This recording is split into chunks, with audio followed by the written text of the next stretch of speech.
یہ شرک نہیں ہے، یہ شرک نہیں ہے، مگر عیسیٰ سے یہ طلب کرتے اس زمانے میں اگر ہم ہوتے، ٹھیک ہے نا۔ اب عیسیٰ سے اب بڑے ہمارے نبی ہیں، اور مرنے کے بعد اس طرح نہیں ہے کہ نبی صلی اللہ علیہ وسلم وفات کے بعد ان کے معجزات ان سے چھینے گئے، ان کے کرامات ان سے چھینے گئے، ان کے خوارق عادات ان سے ان کی پاور نہیں ہے ابھی، اس طرح نہیں ہے۔ جس طرح وہ دنیا میں ہمارے سامنے جب تھے وہ نبی تھے، آج بھی نبی ہیں، آج بھی رسول ہیں، آج بھی صاحب معجزات ہیں، آج بھی اللہ سے ان کا وہی قرب ہے، بلکہ ان کا قرب ہر لحظہ ہر آن بڑھتا جاتا ہے۔ کہنا یہ چاہتا ہوں کہ یہ جو اہل سنت والجماعت کی جو کتب سے آپ حوالے جات دیتے ہیں، اس میں میری بس ایڈ ہی کروں گا کہ سب سے زیادہ پہلے جو ہے نا سید مودودی رحمۃ اللہ علیہ کی کتاب ہے خلافت الملوکیت، وہاں سے جو اہل سنت لوگ ہیں نا ان کو یہ باتیں معلوم ہیں کہ امام علی علیہ السلام اور اہل بیت اور دیگر کچھ مسائل، اس کے بعد یہ کام جو ہے نا مولانا اسحاق صاحب نے کیا۔ میں نے ان کو بہت سنا ہے، 2012 سے میں ان کو سنتا رہا ہوں، کچھ چیزیں ان کے جو انہوں نے اپنے بیانات اور خطبات میں بیان کی ہیں۔ تو اس کے بعد آپ کو ایک مہینے سے جانتا تو میں آپ کو بہت پہلے سے یہ علی الحسن سے میں نے سنا تھا، یہ علی الحسن صاحب سے بھی میری گفتگو ٹیلی فون پہ ہوتی رہی ہے۔ میں اس طرح تحقیق کے سلسلے میں ہی کچھ چیزیں آپ نے بیان کی، آپ کو بڑی ایک مہینے سے میں نے بڑا کنٹینیوسلی سنا ہے۔ تو میں چاہوں گا کہ سب سے پہلے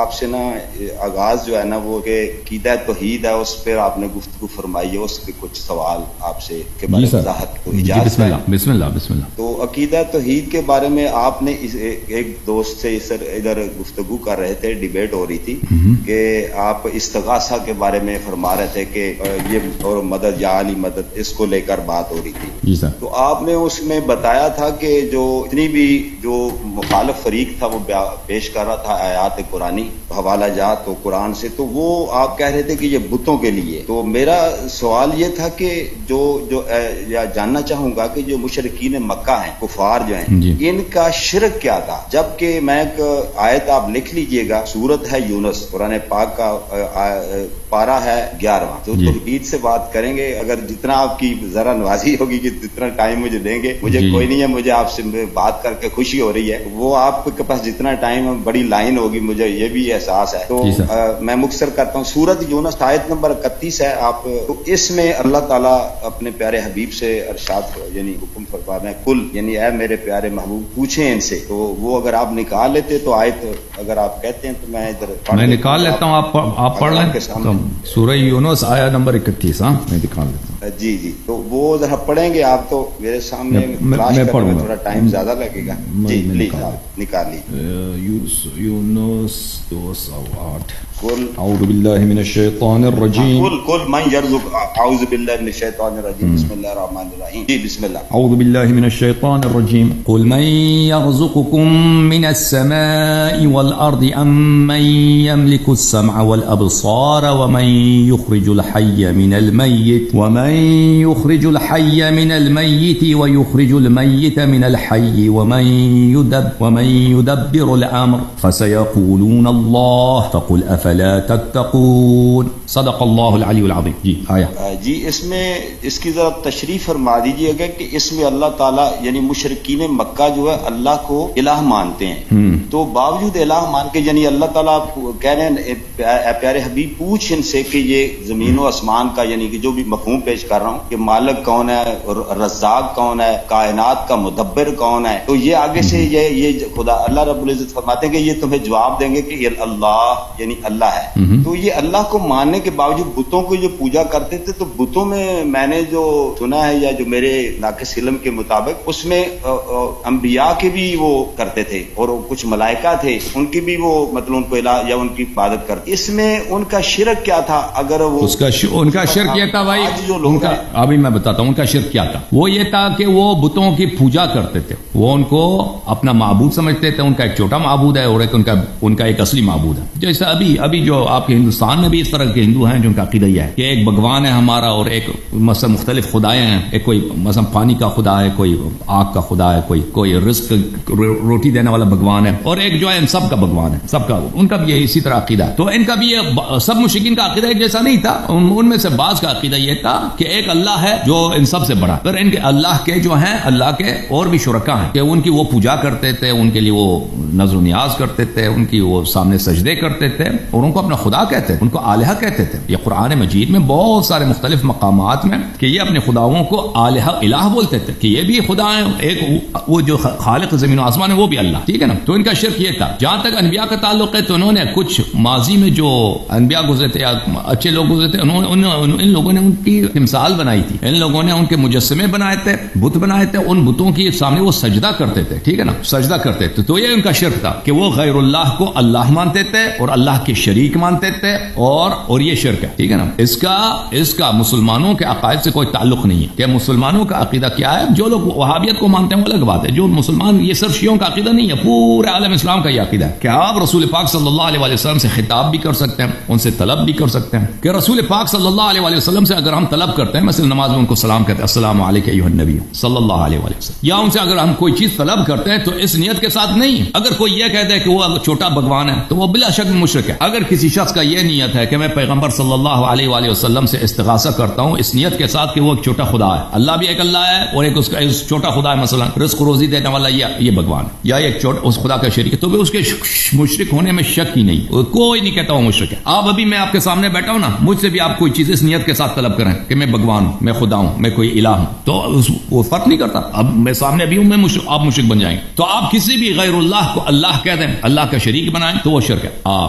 تو اگر یہ نیت نہیں ہے، ہم کہتے ہیں رسول صلی اللہ علیہ وسلم عبدہ و رسول، اللہ کا بندہ ہے، لیکن اللہ تعالیٰ نے ان کو کرامات معجزات دیا. عیسیٰ ابن مریم علیہ السلام کے کرامات تھے، معجزات تھے، مردے کو زندہ کر. ٹھیک ہے نا. اگر ہم عیسیٰ ابن مریم سے مانگتے، طلب کرتے کہ یہ میرا والد صاحب ہے، آپ یہ وفات ہو گئی، میں چاہتا ہوں آپ کو زندہ کریں، اگر وہ چاہتے زندہ کر لیتے، بھائی کر سکتے تھے. اگر انہوں نے زندہ مانگے، ہم نے ان سے طلب کیا، انہوں نے زندہ کیا یا نہیں کیا الگ بات ہے، لیکن یہ شرک نہیں ہے. یہ شرک نہیں ہے. ہم اگر عیسیٰ سے یہ طلب کرتے اس زمانے میں، اگر ہم ہوتے، ٹھیک ہے نا. اب عیسیٰ سے اب بڑے ہمارے نبی ہیں، اور مرنے کے بعد اس طرح نہیں ہے کہ نبی صلی اللہ علیہ وسلم وفات کے بعد ان کے معجزات ان سے چینے گئے، ان کے کرامات ان سے چینے گئے، ان کے خوارق عادات ان کی پاور نہیں ہے. ابھی اس طرح نہیں ہے. جس طرح وہ دنیا میں ہمارے سامنے جب تھے وہ نبی تھے، آج بھی نبی ہیں، آج بھی رسول ہیں، آج بھی صاحب معجزات ہیں، آج بھی اللہ سے ان کا وہی قرب ہے، بلکہ ان کا قرب ہر لحظہ ہر آن بڑھتا جاتا ہے. اللہ تعالیٰ ان کے مقامات کو ہر لحظہ ہر آن بڑھاتا جاتا ہے. تو نبی کریم صلی اللہ علیہ وسلم ہم سے پیار بھی کرتے ہیں. وبالمؤمنین رؤوف الرحیم حریص علیکم ما عنتم عزیز علیہ ما عنتم حریص علیکم وبالمؤمنین رؤوف الرحیم.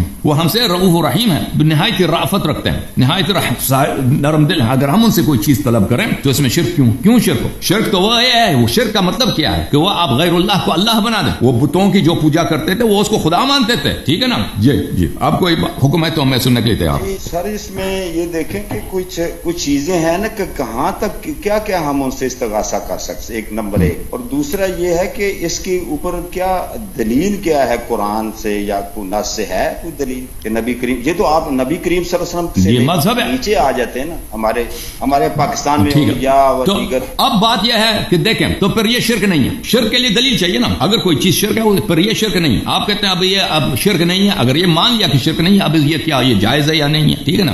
ہر چیز جو حرام ہے یا شریعت میں ہمیں اس کا حکم معلوم نہیں ہے، اس کا مطلب نہیں ہے کہ وہ شرک ہے. ٹھیک ہے نا. بہت ساری، ابھی میں نے یہ کوٹ پہنا، یہ کوئی سنت توڑی ہے کہ میں کوٹ پہنا یا میں نے ٹائی پہنا. ٹھیک ہے نا. لیکن اس کا مطلب نہیں یہ شرک ہے. یہ ہو سکتا ہے کہ مثلا یہ حرام ہو سکتا ہے یہ مکروہ ہو سکتا ہے جائز ہو، لیکن شرک ایک اسپیسیفک کیٹیگری ہے، ایک اسپیسیفک مقولہ ہے. تو پھر اب شرک کا اطلاق اس پہ نہیں ہو سکتا. کوئی دلیل ہے ہی نہیں کہ یہ آپ غیر اللہ سے طلب کریں یہ شرک ہوگا. یہ شرک نہیں. شرک وہ ہے کہ آپ غیر اللہ کو اللہ بنا دیں. اچھا اب کیا یہ جائز ہے یا نہیں ہے، دوسری الگ سوال ہے. ٹھیک ہے نا. اگر یہ سنت ہے یا نہیں، تو مذہب اہل بیت علیہم الصلوۃ والسلام میں، مذہب اہل بیت علیہم الصلوۃ والسلام زندگی میں تو کوئی نہیں پوچھا نا، جب تک نبی صلی اللہ علیہ وسلم زندہ تھے، حیات طیبہ میں سامنے تھے، اس میں تو کوئی عیب نہیں ہے. ہم پیغمبر کے پاس جائیں، یا رسول اللہ صلی اللہ علیہ وسلم ہمارے فرزند مریض ہے، بیمار ہے، آپ اپنے خاک کے پاس اس کو شفا دے دو. بخاری کی حدیث ہے کہ انہوں نے فرمایا کہ بلے ان تراب ارضنا، یہ بخاری کی روایت ہے، ان تراب ارضنا بریقۃ بعضنا یشفی، بلے ان تراب ارضنا بریقۃ بعضنا یشفی سقیمنا باذن ربنا. یہ بخاری کی حدیث ہے کہ ہمارے خاک، ہماری زمین کی خاک ہماری لعاب دہن سے جب مل جائے ہمارے بیمار کو، مجھے مل جائے میں آپ کو دکھاؤں گا، یہ بخاری کی روایت ہے، اس کو شفا دے دیتا ہے. اچھا تو اگر وہ زندگی زندگی میں ان کے پاس جاتے ہیں نا کہ آپ ہمیں اب لوہا دہن سے آپ لگا دیں میرے چہرے پہ، میرے آنکھ پہ لگا دیں، یا میرا بیٹا بیمار ہے کچھ کر دیں، اگر وہ کرتے یا نہ کرتے ان کی مرضی ہے بھائی، وہ ضروری نہیں ہے کہ ہماری بات مان لیں، اگر نہ بھی کر لیں کوئی شرک نہیں ہے جب تک وہ زندہ ہے، ٹھیک ہے نا. اس میں تو یہ تو سب کا اجماع ہے، یہ تو کوئی نہیں کہتا ہے شرک ہے. نبی صلی اللہ علیہ وسلم کے پاس جائیں ہم کہہ دیں کہ بھائی اگر ہم زمانے میں ہوتا ہے بھائی بڑا فقیر ہوں، پیسے نہیں ہیں، کچھ ہے اگر آپ کے پاس مال دنیا مدد کر سکتے ہیں، وہ بھائی پوری دے دیں، مجھے آٹا دے دیں یا پیسے دے دیں، درہم دینار دے دیں، تو اس میں کوئی شرک نہیں ہے. اب یہ کافر کے پاس بھی جائے نا، ابھی میں کافر کے پاس جاؤں، کافر سے مانگوں کہ بھائی آپ اگر ہیلپ کر سکتے ہیں ہیلپ کر دو، وہ کوئی ہیلپ، یہ کوئی شرک نہیں ہے. تو بہرحال زندہ کے لیے تو کوئی نہیں کہتا. اب مرنے کے بعد یہ کوئی حدیث نہیں ہے بھائی کہ نبی صلی اللہ علیہ وسلم کے مرنے کے بعد یہ حرام بن جاتا ہے یا مکروہ بن جاتا ہے، یہ کوئی آیا نہیں ہے، کوئی حدیث کچھ بھی نہیں ہے کہ کوئی کہہ دے کہ یہ حرام بن جاتا ہے. شرک تو دور کی بات ہے، یا مکروہ بن جاتا ہے. اچھا، یہ جہاں تک ہمارے بھائیوں کا تعلق ہے ان کی کتابوں کا، ان کی کتابوں میں اتنی زیادہ باتیں نہیں ہیں اس کیونکہ زیارات کی دیکھیں ہمارے ہاں جو مذہب اہل بیت علیہ السلام ہے، ایک بہت زیادہ روایات ہے زیارت کے آداب، کہ آپ نبی صلی اللہ علیہ وسلم کے بارگاہ میں جائیں، امیر المؤمنین علی علیہ السلام کے بارگاہ میں جائیں، امام حسین علیہ السلام یا اہل بیت طاہرین علیہ السلام کے بارگاہ میں جائیں تو کیسے کس ادب کے ساتھ زیارت کریں، بہت تفصیل کے ساتھ ہے. اور مختلف طریقے ہیں کہ مثلا کتنے دن پہلے آپ روزہ رکھنا شروع کر دیں، راستے میں آپ کے جب جا رہے ہیں تو آداب سفر کیا ہیں، اور وہاں جب پہنچ جائیں تو کس طرح آپ وہاں پہ غسل کریں جانے سے پہلے، اور سفید کپڑے پہنیں، اور پھر کس ادب کے ساتھ وہ دائیں پیر پہلے داخل کریں، وہ بہت زیادہ تفصیل کے ساتھ بیان کی گئی ہے. اور ہمارے یہ سب روایات ہیں، اس طرح نہیں کہ علماء کے اجتہاد ہے، نہیں، یہ سب احادیث ہیں، روایات ہیں. اب مخالفین کے کتب میں جب جاتے ہیں نا اس میں کچھ بھی نہیں ہے، بخاری مسلم میں کچھ بھی نہیں ہے زیارت کے متعلق، زیارت کے آداب کے متعلق. ہمارے کتب میں بہت زیادہ ہے. اچھا، تو اس میں ان زیارات میں بہت ملتا ہے ہمیں کہ آپ اہل بیت طاہرین علیہ السلام کی زیارت کو جب جائیں تو ان سے اپنی حاجت طلب کریں، دنیاوی حاجات طلب کریں، ٹھیک ہے نا. تو یہ منصوص ہے ہمارے ہاں، روایات زیادہ ہیں. تو مذہب اہل بیت میں یہ چیز ثابت ہے. اس کے علاوہ جو بقیہ مسلمین ہیں وہ کوئی ان میں سے کوئی نہیں کہتا سوائے وہابی ابن تیمیہ کے ماننے والے کہتے ہیں یہ شرک ہے. باقی کوئی نہیں کہتا کہ آپ طلب نہیں کر سکتے نبی صلی اللہ علیہ وآلہ وسلم سے. آپ کے یہ بریلوی حضرات، صوفیہ حضرات، حنفی، ماتریدیہ، اشاعرہ، مالکیہ، یہ سب جائز سمجھتے ہیں سوا صرف حنابلہ، اور وہ بھی حنبلی حضرات ابن تیمیہ کے بعد انہوں نے اس کو شرک قرار دیا. باقی سب اس کو جائز سمجھتے ہیں. ہمارے ہاں اس کے نصوص بہت ہیں، اور علی الحسن وغیرہ آئے تھے ادھر، میں نے انہوں نے طلب کیا تھا، میں نے اس کے نصوص بھی دکھائے تھے، احادیث بھی دکھائے تھے. جی ہاں، میں آگے چلتا ہوں. جی بہت شکریہ. میں ذرا لیکن تھوڑے سوال زیادہ ہے. جی اب شرک کے متعلق میں ایک اضافہ کروں، ایک نقطہ شرک کے متعلق. ایوان صاحب دیکھو عزیز، یہ جو شرک، یہ جو کہتے ہیں نا شرک مثلا یہ مولوی اسحاق وغیرہ، یہ خود لوگ بری طرح کے شرک میں مبتلا ہیں، کیونکہ یہ سب کہتے ہیں کہ اللہ تعالیٰ قیامت کے دن نظر آئے گا. یہ سب کہتے ہیں اللہ تعالیٰ قیامت کے دن اسی آنکھ سے نظر آئے گا اور وہ اپنا پیر بھی جہنم وغیرہ میں ڈال دے گا. تو اس کا مطلب کیا ہے؟ اس کا مطلب یہ ہے کہ اللہ تعالیٰ نستجیر باللہ نستجیب، یہ تو پہلے قرآن کے خلاف ہے. لا تدرکہ الابصار وہو یدرک الابصار وہو اللطیف الخبیر. لا تدرکہ الابصار، آنکھیں اس کو نہیں دیکھتی، وہو یدرک الابصار، وہ آنکھوں کو دیکھتا ہے، وہو اللطیف الخبیر، وہ چھوٹی باتوں کو جانتا ہے، لطیف بہت ہی باریک چیزوں سے آگاہ ہے، اور وہ ہر چیز کو جاننے والا ہے. پہلی بات یہ قرآن کے خلاف. دوسری بات، جو چیز آنکھ سے نظر آتی ہے اس کا مطلب وہ سامنے، وہ کسی خاص جہت میں، کسی خاص ڈائریکشن میں. اگر کسی چیز خاص ڈائریکشن میں نہیں ہے سامنے، نہیں نظر نہیں آئے گا. اور جو بھی چیز آپ کے سامنے ہے کسی خاص ڈائریکشن میں ہے، اس کا مطلب ہے کہ وہ اجزاء سے بنی ہے. اجزاء ہوں گے، دیکھ اجزاء ہوں گے تو آپ ہوں گے، آپ کا ہاتھ ہوگا تو آپ ہوں گے، آپ کا یہ ہاتھ ہوگا، یہ سر وغیرہ ہوں گے تو ہوگے. یہ کتاب ہے بھائی، یہ کتاب ہے، ٹھیک ہے نا. یہ کتاب، اس کے صفحات ہوں گے، اس کے تمام اجزاء ہوں گے تو یہ کتاب ہوگا، ٹھیک ہے نا. جو بھی چیز اجزاء سے بنی ہے، اجزاء وہ ان اجزاء کا محتاج ہے، وہ اس محل کا محتاج ہے، وہ اس چیز کا محتاج ہے جس نے اس اجزاء کو جمع کیا ہے. یہ بہت ہی عقلی بات ہے. جیسے 2 اور 2 4 ہوتے ہیں نا، 2 + 2 = 4. اب دنیا میں کوئی بھی شخص، ہاں جو بھی شخص توجہ کرے اس بات پہ کہ 2 اور 2 4 ہوتے ہیں. تو جو لوگ کہتے ہیں کہ اللہ تعالیٰ نظر آتا ہے، اللہ تعالیٰ، یہ تو آپ نے اللہ کو مخلوق بنا دیا، پر اس کا خالق کون ہے؟ یہ تو خالق کون نہیں ہو سکتا، اس کی اپنی خالق ہونی چاہیے، اس کی اپنی آغاز ہے، اس کی اپنی انتہا ہے. اب جسم دیکھیں، جسم کا پہلی خاصیت کیا ہے؟ جسم اپنے اجزاء کا محتاج ہوتا ہے، محل کا محتاج ہوتا ہے. محل کا بنانے والا وہ نہیں ہو سکتا، کیونکہ محل ہوگا تو یہ ہوگا نا. اللہ اگر جسم ہے، وہ جگہ ہوگا،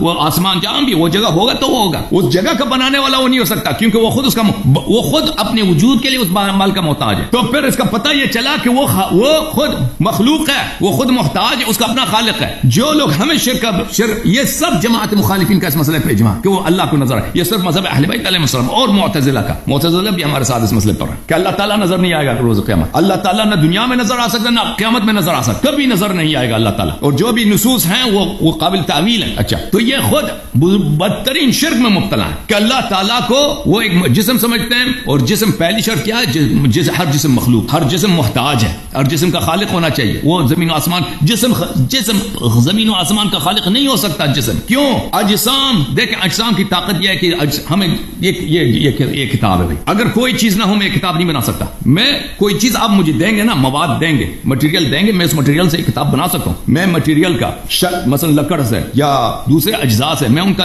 انسان کے پاس کیا قوت ہے کہ اس کے ہم تبدیل کر سکتے ہیں شکل صورت، کتابی صورت دے سکتے ہیں، ہم دے سکتے ہیں. چائنا، امریکہ، رشیا، فرانس، یہ سب جمع ہو جائیں، ذرہ نہیں بنا سکتے. عدم سے ذرہ نہیں بنا سکتے، نہیں بنا سکتے. وہ ذرے کو چینج کر سکتے ہیں. آپ ان کو دے دیں نا، لوہا دے دیں، لوہے سے وہ کیا بنائیں گے؟ انگوٹھی بنائیں گے. لوہے سے گاڑی بنائیں گے، لوہے سے مائکرو فون بنائیں گے. یہ مختلف اشیاء کے اشکال بدل سکتا ہے انسان، بنا نہیں سکتا، خلق نہیں کر سکتا. یہ سب جسمانی اجزاء ایسے ہیں. جسم کی محدودیت یہ ہے کہ وہ دوسرا جسم نہیں بنا سکتا، وہ جسم کے اشکال کو بدل سکتا. تو جو جسم ہے وہ زمین و آسمان کا خالق بھی نہیں ہے. اور پھر جسم خود حادث ہے، ہر جسم حادث ہے. اس کی دلیل اور جگہ پہ میں کبھی آپ کو بتاؤں گا کہ اس کی اپنی ابتدا ہے. جسم ازلی نہیں ہو سکتا، ابدی نہیں ہو سکتا، اس کی اپنی ابتدا ہے. تو جو لوگ دیکھو شیعوں کو کہتے ہیں کہ تم شیعہ غیر اللہ سے طلب کرتے ہو، یہ شرک ہے. سبحان اللہ، یہ کیوں شرک ہو بھائی؟ غیر اللہ سے طلب کرنا کیوں شرک ہو؟ کیوں ہم اگر غیر اللہ کو اللہ مانیں یا اللہ جیسا مانیں یا اس کو چھوٹا بھگوان، چھوٹا اللہ مانیں تو شرک ہوگا. وَإِلَّا ہم نبی کو نبی مانتے ہیں، یہ شرک. لیکن تم خود اللہ کے متعلق کیا کہتے ہو؟ تم نے خود اللہ کو ایک جسم بنا دیا، ختم بات. تم خود مجسم ہو، اور مجسمے کے کیا احکام ہے؟ وہی ہے کہ جسم کبھی اللہ نہیں ہو سکتا، خالق کون نہیں ہو سکتا. جی بسم اللہ، مزید بولیں. ان بریکٹ چھوٹا سا، اسی کو چھوٹا سا سوال ہے، مختصری جواب. لا تدرک الابصار جو آپ نے آیت کا حوالہ دیا ہے شیخ صاحب،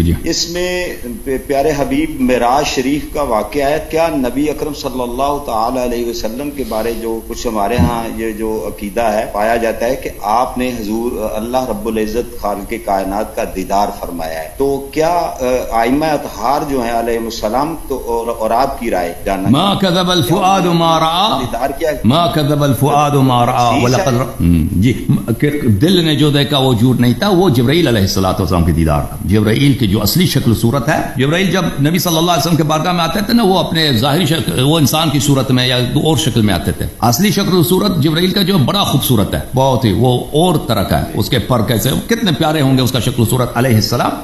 تو جبرائیل علیہ السلام کو دیدار کیا نبی صلی اللہ علیہ وسلم نے. اور اللہ ہمارے اہل بیت علیہ السلام کا نص ہے اس مسئلے پر کہ شب معراج اللہ کو نہیں دیکھا پیغمبر نے. جی اللہ سے خطاب ہوا ہے. مولانا اسحاق نے بھی بیان کیا ہے. ہاں، اللہ سے خطاب ہوا ہے. اللہ نے ان سے بات کیا. اللہ بات جو کیا نا پیغمبر سے، ہمارے احادیث اہل بیت علیہ السلام کے، کہ اللہ اس طرح نہیں بات کرتا کہ اس کے زبان ہے یا اس کی گلا ہے یا پیپڑے ہیں. اللہ تعالیٰ نے آواز ایجاد کیا، ساؤنڈ ایجاد کیا، ساؤنڈ ایجاد کیا. نبی صلی اللہ علیہ وسلم سے خطاب فرمایا. وہ اللہ کو انہوں نے نہیں دیکھا. یہ اس کے وہ قرآن کی جو آیت ہے ما کذب الفؤاد ما رأى، جو دل نے دیکھا وہ جھوٹ نہیں تھا، وہ اشارہ ہے جبرائیل علیہ السلام کی طرف. جی جبرائیل کو دیکھا تھا انہوں نے. وَلَقَدْ رَأَوْا نَزْلَةً أُخْرَىٰ عِندَ سِدْرَةِ الْمُنتَهَىٰ. جی مولانا اسحاق صاحب نے بھی ایسے ہی فرمایا تھا. اچھا آپ کے پاس کتنا ٹائم مجھے دے سکتے ہیں؟ ایک دو جی بسم اللہ. میں خدمت میں حاضر ہوں ایوان صاحب، بسم اللہ کریں. ماشاء اللہ، جزاکم اللہ. اچھا آگے چلتے بڑھتے ہیں سر. یہ جو ہے نا ادھر ایک چیز بتا رہا تھا، ایک اور قرآن پاک کی آیت ہے. ہاں اسی پہ آپ کے بیان سے ابھی تھوڑی دیر وعد اللہ الذین آمنوا وعملوا الصالحات لیستخلفنہم فی الارض، یہ اس کے بارے میں. تو یہ آج جو کہ جب میں آخری امام حسن عسکری علیہ السلام رحمۃ اللہ علیہ، ان کی جو شہادت ہے وہ 260 ہجری میں ہوئی ہے. اس کے بعد امام غائب یعنی امام تشریف لائیں گے جو کہ اجماعی عقیدہ ہے امت مسلمہ میں آئیں گے، ظہور ہوگا. تو اب جو اگر کیا یہ وعدہ ابھی بھی ہم آمن و عامل الصالحات جو لوگ ہیں جو زمین پر یعنی سیاست کر رہے ہیں، حکومت کر رہے ہیں، جیسے ایران ہے یا دیگر پوری دنیا کے اندر، تو کیا یہ اب بھی یہ ان لوگوں کو بھی یہ پہنچ سکتا ہے، خلافت مل سکتا ہے، یا کہ مخصوص ہے صرف ائمہ اطہار کے لیے؟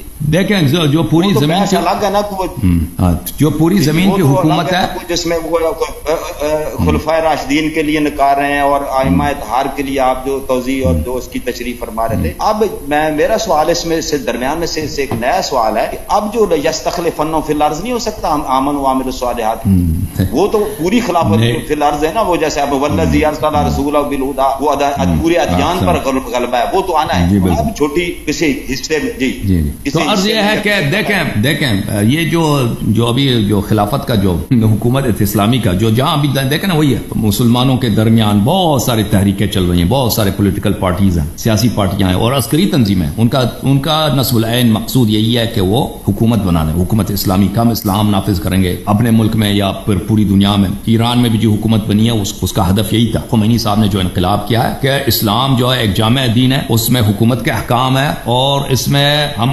شاہ ایک فاسق آدمی ہے، شاہ ایک سیکولر آدمی ہے، اسلام خطرے میں ہے، ہم اسلام کو بچانے کے لیے اور مسلمانوں کی عزت بچانے کے لیے ہم اسلامی ملک میں اسلامی حکومت بنائیں گے اور پھر اس کو دوسرے ملکوں میں بھی بنائیں گے. صرف انہوں نے کہا تھا کہ صرف ایران میں نہیں، دوسرے ملکوں میں بھی بنائیں گے. تو یہ جو باتیں ہو رہی ہیں یہ سب کے سب اس کا کوئی ریشہ اسلام میں، قرآن میں، سنت میں نہیں ہے. کیونکہ دیکھیں جو بھی چیز آپ بنائیں گے نا اسلام کے نام پر، اس میں اسلام کے احکام ہونے چاہیے. ابھی دیکھیں اگر میں کوئی کہتا ہوں نا کہ یہ سنت ہے کہ آپ مثلا نماز اس طرف سے پڑھیں، تو اس کی حدیث ہے بھائی، میں اپنے سے تو نہیں بنا سکتا، اور میں بنا سکتا ہوں بھائی کہ تم اس طرح سے نماز پڑھو. یہ تو کفر ہے اگر میں کہہ دوں کہ بھائی تم اس طرح سے نماز پڑھو. کوئی حدیث، کوئی روایت، کوئی سنت، کچھ بھی نہیں، ایسے میں بنا دوں. یہ کوئی کر سکتا ہے بھائی؟ نہیں کر سکتا. تو اسی طرح میرے محترم ناظرین اس بات کو اچھی طرح سے یاد رکھیں کہ حکومت اسلامی کے جو احکام ہیں، جو قوانین ہیں، وہ نہ شیعہ کے پاس ہے نہ جماعت مخالف، کسی کے پاس نہیں. یہ وہ چیپٹر ہے اسلام کا، سنت کا جو مفقود ہے، یہ کسی کے پاس نہیں ہے. یعنی آپ بخاری، مسلم، مسند احمد، سنن ترمذی اس میں سے نکال دیجیے جو حکومت کے احادیث ہیں، کچھ بھی نہیں ہے، کچھ بھی نہیں ہے سوائے 2-3 حدیث کے خلفاء قریش سے ہوں گے، خلفاء کی طاعت کرو چاہے وہ فاسق بھی کیوں. اس کے علاوہ کچھ بھی نہیں ہے. حکومت کے لیے ہزاروں قانون ہوتے ہیں. حکومت پاکستان ہے، کتنے قانون ہیں اس کے، اللہ جانتا ہے کہ کتنے قانون ہیں. اس میں آپ کے پاکستان کا آئین ہے کہ پاکستان کی حکومت کا سربراہ کون ہوگا؟ صدر ہوگا. اس کے بعد وزیر اعظم ہوگا. صدر کس طریقے سے بنے گا؟ وہاں پہ سینٹ ہے، وہاں پہ پارلیمنٹ ہے، وہ ہر ایک کے قانون ہے ایک ایک کر کے. اب اس پہ کوئی عمل نہیں کرتا اور بات ہے، لیکن اس آئین بھی ہے، قانون، آئین کے علاوہ قانون بھی ہے. اور وہ قانون بنائے گئے، وہ سب قانون کہاں سے لائے گئے؟ یورپ سے لائے گئے، برطانیہ سے لائے گئے. اور اس کو بعض جگہوں پہ انہوں نے چینج کیا. وہ سسٹم وہی ہے پاکستان کا جو برطانیہ کا. برطانیہ کا پارلیمانی نظام انہوں نے یہاں پہ شامل کیا. ٹھیک ہے. ایران میں بھی جو سسٹم ہے وہ کہاں سے لے کے آئے؟ وہ فرانس سے لے کے آئے. خمینی صاحب جب فرانس میں تھے تو ان کے ساتھی تھے ایک بہت ہی معروف آدمی ڈاکٹر حسن حبیبی نام تھا ان کا. وہ فرانسیسی زبان جانتے تو ان کو انہوں نے ڈیوٹی دی تھی کہ تم قانون لکھ دو، ہمارے لیے آئین لکھ دو، تم مجتہد تم ہو، امام تم ہو، ولی فقیہ تم ہو، تم اس کو بولتے ہو. تو اس نے کیا کیا بھائی؟ فرانس کا جو کانسٹیٹیوشن ہے اس کو فارسی میں ترجمہ کیا. پھر اسی کے روح سے ان لوگوں نے بنی صدر حسن حبیبی، ان لوگوں نے ایران کا وہ فرانس میں ان لوگوں نے لکھا تھا قانون ہے جو اس کو آئین بولتے ہیں نا اردو میں، کانسٹیٹیوشن لکھا تھا. پھر ایران جب دوبارہ لوگ ایران آئے تو اسی کو مجلس بناتا ہے ایران میں کانسٹیٹیوشن بنانے کے لیے. مجلس خبرگان ہے، قانون اساسی فارسی میں اس کو کہتے ہیں. اس کا صدر تھا آیت اللہ منتظری، اس کا نائب صدر تھے آیت اللہ بہشتی. تو ان لوگوں نے اسی کو کچھ چینجز لائے تھے اس میں. وہی اس کا ڈھانچہ وہی ہے، فرانس والا ہے، لیکن وہاں پہ تبدیلی یہ لائی ہے انہوں نے کہ وہاں پہ بولے آیت فقی کو بھی اس نے داخل کر دی. لذا حکومت کے 4 سال کے انتخابات ہونے چاہیے یا 5 سال بعد ہونی چاہیے. مثلا صدر کس کے ہاتھ میں ہو، صدارت کس طرح انتخاب ہوگا، یہ کوئی اس کا قانون اسلام میں نہیں ہے. یہ سب مفقود ہے اور یہ قوانین صرف اور صرف اہل بیت علیہ السلام کے پاس ہیں. اور اللہ تعالیٰ نے صرف امامت اور حکومت کا حق اہل بیت علیہ السلام کو دیا. اس لیے انہوں نے کبھی 2 لوگوں کے لیے بیان نہیں فرمایا. انہوں نے اپنے شیعوں کو ہمیشہ یہ کہا کہ تم ہمارا انتظار کرو، جب ہماری حکومت بنے گی تو ہم خود حکومت بنائیں گے، تو ہم بنائیں گے، ہم آپ کو دکھائیں گے. اور انہوں نے اپنے شیعوں کو، آپ شیعہ کتب ہے نا وسائل الشیعہ وغیرہ وغیرہ، اس میں ایک چیپٹر بھی نہیں ہے کہ حکومت کیسے بنائی جاتی ہے، کہ کچھ بھی نہیں. ہمارے جو مجتہد حضرات ہیں، میں ان کے طریقہ کار سے اگری نہیں کرتا، لیکن ان کے پاس بھی یہ مسئلہ اجماعی ہے. اجازت دیں بس 1 منٹ. ان کے پاس بھی اجماعی ہے. کتاب ابھی بس 30 سیکنڈ مجھے دیں. ہمارے مجتہدین کے جو کتابیں ہیں، مثلا کتاب جواہر ہے، کتاب اللہ آپ کا بھلا کرے، کتب شہید اول ہیں، شہید ثانی ہیں، کتاب علامہ حلی کے بہت سارے کتاب فقہ میں، محقق حلی، اس میں ایک چیپٹر بھی نہیں ہے کہ یہ حکومت اسلامی کا ڈھانچہ یہ ہے، اس طرح حکومت اسلامی بنے گی. اس حکومت کے صدر کے یہ اختیارات ہیں، وزیر اعظم کے یہ اختیارات ہیں، خلیفے کے کچھ بھی نہیں ہے، سب مفقود. کچھ بھی نہ شیعہ کے پاس ہے نہ مخالف کسی کے پاس نہیں ہے بھائی. ہاں جماعت مخالفین نے کچھ کتابیں لکی ہیں، مثلا ماوردی صاحب کے احکام السلطانیہ وغیرہ، لیکن وہ سب وہ حدیث روایت تو کچھ بھی نہیں ہے اس میں. وہ سب ان کے اپنے نظریات ہیں کہ انہوں نے حکام کے مصالح کے لیے انہوں نے جو احکام وغیرہ بنائے ان کے اپنے علماء کے اجتہادات ہیں. نبی کریم صلی اللہ علیہ وآلہ وسلم سے، قرآن مجید سے ان کے پاس ضعیف احادیث بھی نہیں ہے حکومت کے مسئلے پر، ضعیف بھی نہیں. آپ صحیح تو چھوڑ دیں.